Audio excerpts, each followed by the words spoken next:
So, hello guys, how are you all doing? So, today I want to, review one of the greatest speeches that I've had on TEDx. And I think this will change the way you think about marketing. This will change the way you think about business in general. And I think this man is, it's one of the greatest person in marketing and in business that you can ever listen to. This is a person you need to be following on all social, whether YouTube, on IG, Twitter, everywhere. You need to listen to this guy. And you also want to listen or buy some of this book. And I think you're going to love it. It's Myron Golden. He's an American, and he has really insightful concepts that any business person need to have to grow your business and to grow your business in an ethical manner, in a biblical manner, based in Bible principles and patterns. And I think this one will really change the way you think about your business. Now, I have this video. We are going to go through it together, step by step, to see what points we are picking from there. I'll be analyzing it here and there, but I will let you listen to what he has to say about influencing people, marketing, and how you can actually get people to create an environment where you're not selling, but you're just creating an environment where people actually buy from you and want to buy from you.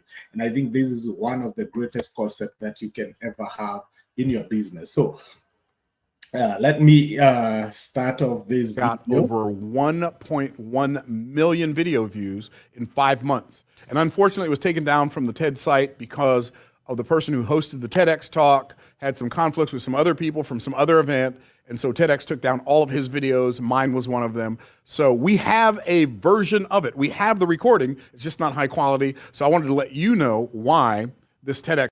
So basically what happens there is that he went on a TEDx event and presented this, whatever we are going to listen to. But for some issues, that the guy who was hosting the TEDx, all his videos got removed from TEDx YouTube channel, and his was one of them. And now he has re-uploaded it on his own YouTube channel. You can go check it out there. He has re-uploaded it there, and now he's just telling us, the quality is not as good and things like that. But let's listen in and see. So I'm just going to talk is such low quality. A little bit. The reason has a procrastination problem. Procrastination is not a problem. Procrastination is always the symptom to a problem, and the symptom that procrastination is a problem of, it's the problem of anxiety. That's the real problem. Procrastination is the symptom, it is not the problem. And so what I'm going to do is I'm going to show you, how do you fix procrastination? How do you get the people that you are selling to buy now? How do you get your children to clean their room now? How do you get your children to do their homework now? How do you get the person that you're in love with to be in love with you now? How do you get yourself to eat the things that are going to serve you now? How do you get yourself to move your body the way that's going to make you strongest now? That is a good question. It is a very good question. And when we find the answer to that question, we will have unlocked the master key to influence. What is the master key to influence? Well, it's this. Human beings are singularly motivated. People do things for one reason and one reason only. People don't have 10 reasons they do things. They don't have 15 reasons they don't do things. They don't have 5 reasons they do things. People do things for one reason and one reason only, and that is because they feel like it. This is one of the greatest things that I ever heard, and we are going to listen to the full clip. But the notion that people actually do things because they feel like it, this is a notion. It's there.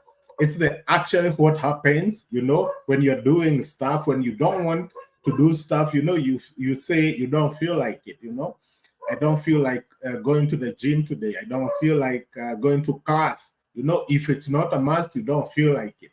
And now when human beings are given an option, the freedom to do what they want, the only reason The only thing that pushes them to do is because they feel like it, you know?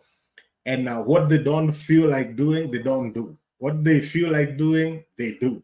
So now what is going to explain is what exactly, how can you ensure that you influence people in a way that builds an environment that helps them make the decision that you actually, you know, that they want to make, and they make it quickly, you know, without objection. How do you go over all those objections? You know, how do you overcome procrastination in your own business, and also when clients want to do or when you're presenting to a client and they are unable to take the action you want them to take, how can you hasten that process? And I think this one will blow your mind. Eat right because they feel like eating right more than they feel like eating wrong. People who exercise, they exercise because somehow or another they figured out a way to make themselves exercise instead of making themselves not exercise. They figured out a way to make themselves feel like doing the thing. And if you can, and if for those of you who are in business, if you can figure out a way to create an environment that causes other people to feel like doing business with you, you don't have to try so hard to get them to do business with you, because people do things for their own reasons, and their own reasons, not yours, not mine, their own. So how do I get to the place in my life where I create an environment that causes me and the people I've been sent to serve and the people I've been sent to serve with, how do I create an environment that causes all of us to feel like doing the things that are in our own best interest? Is that a good question, yes or yes? Okay, yes. So here's the answer. Understand this, when you understand that if your attitude is right, the facts don't matter. So that's the first thing you have to understand. When your attitude is right, the facts don't matter. And when I say your attitude is right, I'm going to explain to you exactly what I mean by that. But this is a fact. And by the way, it doesn't matter what name you give that fact. That fact could be bad news from the doctor. That fact could be the loss of your job. That fact could be the loss of a fortune in the stock market. That fact could be having to file bankruptcy. That fact could be whatever. It doesn't matter. If your attitude is right, the facts don't matter. But here's what happens. We observe the facts. We either observe them through our eyes, right? Or we observe them through our ears. We either hear the facts or we see the facts. And then when we see that fact or hear that fact, we put a frame around that fact. And that frame that we put around that fact, is going to be in the form of a focus in our head. I'm going to tell you something. Frames create focus. If you don't remember anything else to say tonight, remember that frames create focus. What does that mean? So now I want just to emphasize on that. You know, that frames create focus. So it's and marketing, basically, when you are in marketing, when you're in digital marketing, what you want to do is to frame.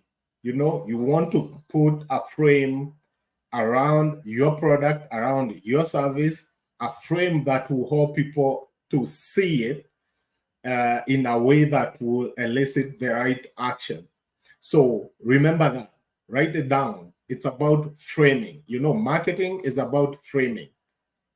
And let's continue with this one, and we are going to learn more as we go along.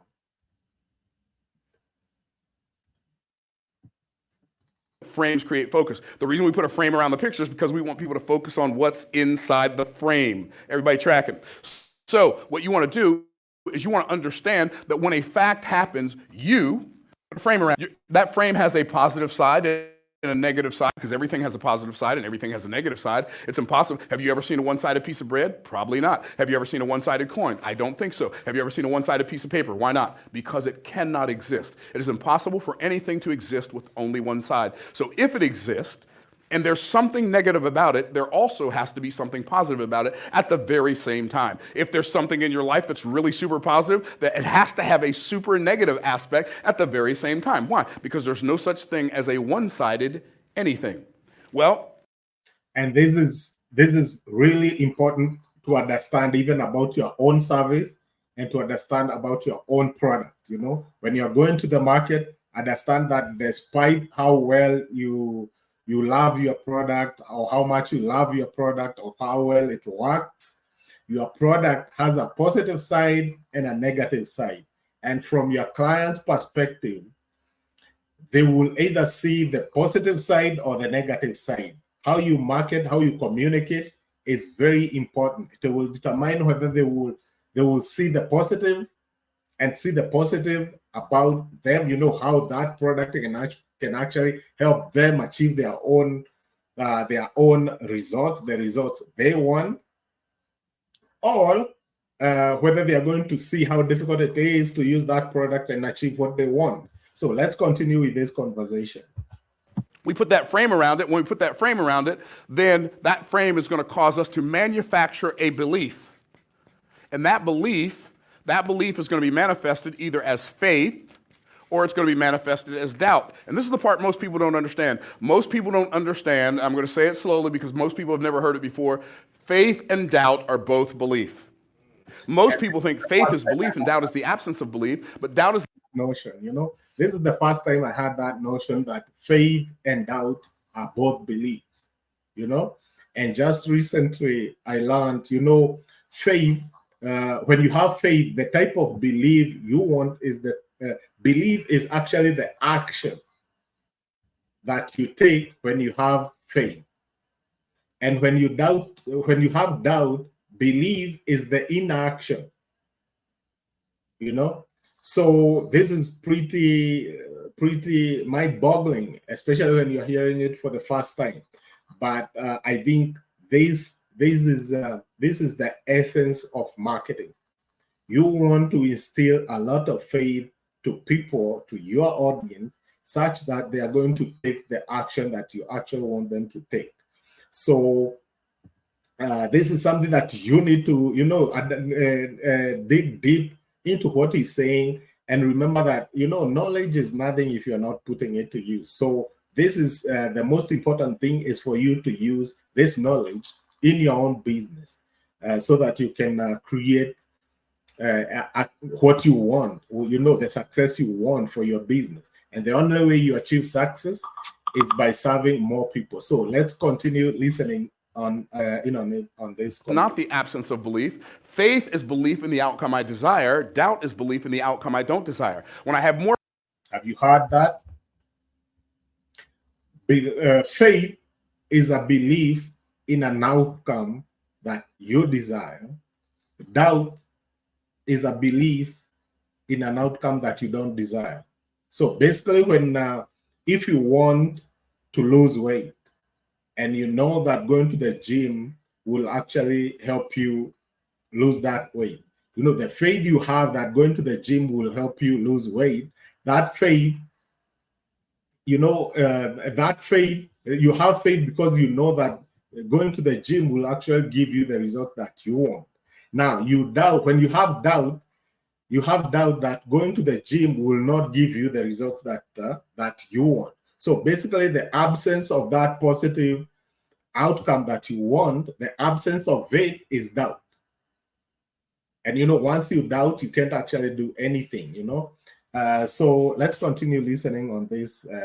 More belief in the outcome I don't desire than I do in the outcome I do desire. I have doubt and I don't have faith, but both of them are a belief. Okay, so when I manufacture this belief, if I manufacture faith because I'm focused on the positive aspect of the fact, then that's going to make me happy. If I focus on the negative aspect of the fact, that's going to cause me to have doubt, and that's going to make me sad. But it wasn't the fact that made me happy, and it wasn't the fact that made me sad. It wasn't the fact that you have a lot of money that makes you happy, and it's not the fact that you don't have a lot of money that makes you sad. It's not the fact that you're healthy that makes you happy, and it's not the fact that you're unhealthy that makes you sad. It's the focus on that fact that makes you happy or sad, because you all the time, and I am too, are manufacturing beliefs about the things that are going on outside of us. And it's not the thing that's going on outside of us that changes the game. It's the things that are going on inside of us that we are doing as a result of our perception of the things that are going on outside of us. And so we see this, we have this focus in our head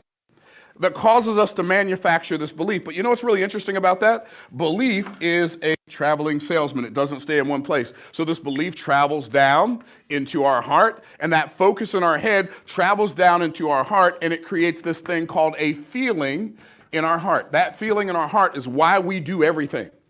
Like you get up early because you feel like getting up early. Or if you don't feel like getting up early, guess what you do? You sleep in, right? And so the reality is we have to understand that my motivation, your motivation, the motivation of our children, our spouses, our business partners, those people that we negotiate in business with, all of us are motivated by our feelings. Isn't it interesting that we say the fact that, that we have emotions? What is emotion? Emotion is energy in motion. That's what a feeling is. And a feeling is also the energy that causes you to be in motion or the energy that inhibits you from being in motion. So we have the focus in our head that creates the feeling in our heart. Well, what's the feeling? That depends. What does it depend on? It depends on whether I've manufactured faith or whether I've manufactured doubt. If I've manufactured faith in my head through my focus, then the feeling in my heart is going to be this powerful thing called anticipation. Anticipation is one of the greatest gifts you can ever give yourself. What is anticipation? Anticipation is the energy that I get when the outcome I expect is desirable to me. I'm going to say it again really slowly. Anticipation is the energy I get when the outcome I expect is desirable to me. So when I'm expecting a desirable outcome, it energizes me. I can't sleep. Do you remember when you were a little kid? And I don't know if you were mischievous like I was, but the week before Christmas, we would always sneak into my parents' bedroom, or we'd sneak into the basement to see if we were getting the things we asked for. How many of y'all know what I'm talking about? And so we snuck in there, and I was getting that electric guitar that I'd been begging for years, and all of a sudden, I know I'm going to get that electric guitar, and your parents were probably not sadistic like mine were, but mine always made us go to bed early on Christmas Eve. And I'm like, we can't sleep. What do we? Go to bed. And we're up there, my brothers and I, and we are laughing and talking and acting crazy until 2 o'clock in the morning because we got so much energy from our expectation of what we were going to receive the next day, we couldn't sleep.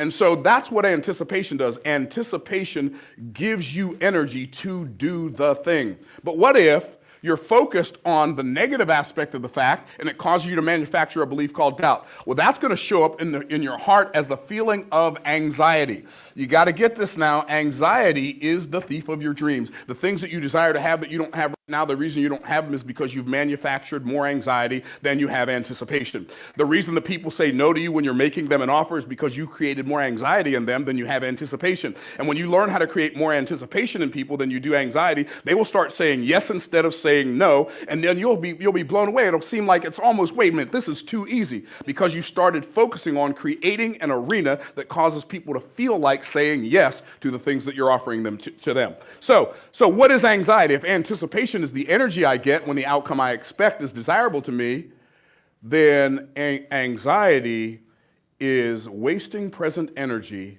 on a future outcome that's undesirable to me. Let me say that one more time.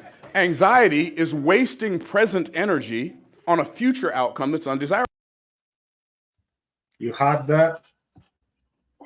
I think that was brilliant. It was brilliantly put, and I think it captures the reasons why people don't buy.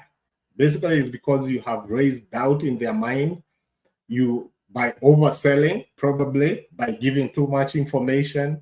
And this is the reason why some people, say when somebody, make sure that you're reading people's body language when you're selling, not to oversell, because you have convinced somebody they are ready to buy, but you continue giving too much information and they stop buying because you have created doubt. So it's very important, I think, for you, once you've raised that and you've created anticipation in somebody and they are ready to buy, always understand what to say next, and this is what when you're closing, or what you need to do is sign here, or where do you want to send the money? Do you want to use M-Pesa or your card? Those type of clauses, because if you continue speaking after somebody is already sold, now you're creating anxiety, and due to that anxiety, they might actually not buy. So it's a tricky situation to be in. It's very well articulated on this TEDx presentation, and let's get on with this and see. To me. So what happens is I'm expecting an outcome I don't desire. And so what I do, because I'm expecting that outcome I don't desire, I have a physical reaction to it in my body, and that physical reaction feels like fear, smells like fear, looks like fear, tastes like fear, but it ain't fear. How do I know it's not fear? Because fear is caution over a real and present danger. If there is no real and present danger, there can be no fear. If I'm playing golf up in Tampa, we have alligators. Y'all probably have them down here too. And if you hit your ball close to an alligator, and that ball is really close to that alligator, and you got to turn your back to hit that ball, I recommend you let the alligator keep the ball. Why? That alligator represents a real and present danger. But if I'm getting ready to make a sales call, and I think, well, what if they say no? I need to make the sale. I got to make a sale this week. I'm about to lose my job because I can't meet my quota. Well, that's a different story. That's not fear. That's anxiety, because now you're making up a story about the future that's causing you to have a feeling in the present that robs you of the energy to do the very thing that would keep that negative thing from happening. Have you ever heard somebody say worrying about something makes it happen? Well, that's why. When you're worried about something, worry, anxiety, same thing, different word. When you're worried about something, that worry causes you, robs you of the energy to take the action that could keep the bad thing from happening. So anxiety is wasting present energy on a future outcome that is undesirable to you. I recommend that you not do that. So Myron, how do people say, I've got a procrastination problem? No, you're just expecting the thing you're procrastinating not to do the thing you'd like it to do. And so therefore you don't do it. If you could paint a clear and mental picture of the outcome you desire as a direct result of the thing that you need to do, if you can see that as the ultimate outcome and that it's going to happen, and if you could get yourself in your heart of hearts to believe that, you would take every action in that direction. There's no such thing as an author with writer's block. There's just an author who expects the book not to sell. If you thought you were going to sell 1 million copies next week, you get that book done tonight. See, it doesn't matter what we apply it to, it always works. If our children believe that their life is going to get better as a direct result of doing the thing we desired them to do because we had them do it for their reasons, not ours, then cleaning your room's easy. All you have to do is give them a reason that makes sense to them and causes them to feel like doing it. Y'all tracking? So what happens is we get a focus in our head. That focus in our head creates a feeling in our heart. When the feeling in our heart is anticipation, it energizes us. When the feeling in our heart is anxiety, it robs us of the energy to do the thing. And then lastly, the feeling in our heart then moves out to our hands. And the feeling in our heart creates a function in our hands.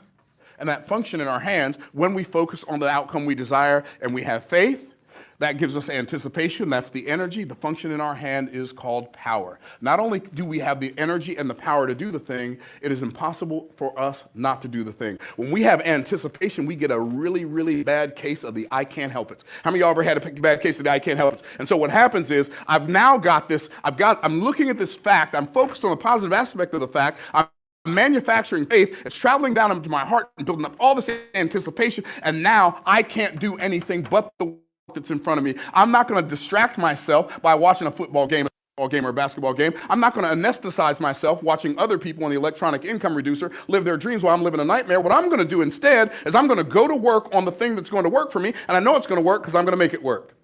And then lastly, if the feeling in our heart is anxiety, then the function in our hand is powerlessness. And what happens when we live a life of powerlessness is every obstacle we face, we see it as bigger than us. Every obstacle we face, we see it as larger than us. Everything that comes our way, we think it's bigger than us, it's better than us, it's stronger than us, it's more powerful than us, and it has the ability to take anything that we desire away. But when we realize the power that we have, when we master the master key of influence, it gives us the ability to overcome procrastination in ourselves and others. And no will turn to yes, and maybe will turn. Now, I think this is the greatest presentation that I've ever had, and it gives you practical examples of how you can actually take somebody from, being a total stranger to being your highest paying client just by understanding how what you elicit in them. Do you elicit faith? Do you fill them with faith? Do you fill them with anticipation, or do you fill them with anxiety? And at the heart of this is marketing. And this is why I say, while sales While sales is the king of your business, if you're not doing sales and making profit, your business is gonna fail. But marketing is the queen of your business. If you don't structure your marketing in a way that actually converts people, total strangers, into high-paying client, then you're going to lose.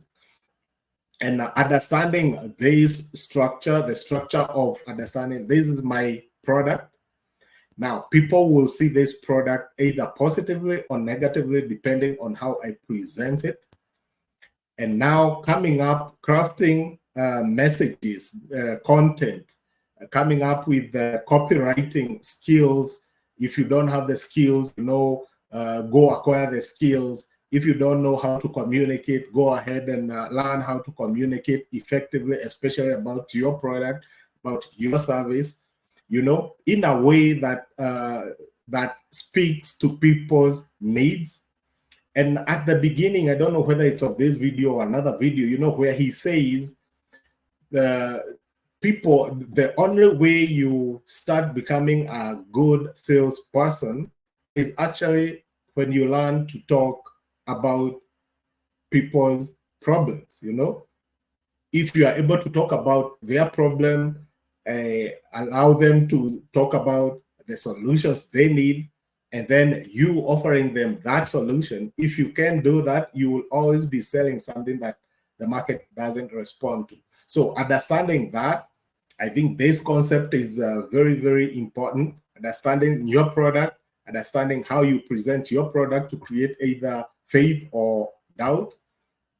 You want to create faith in your product and faith in the fact that your product or service can actually achieve what your clients want. So don't be hell-bent and hang on your product and the solution your product gives. Be hang on the solution your client needs.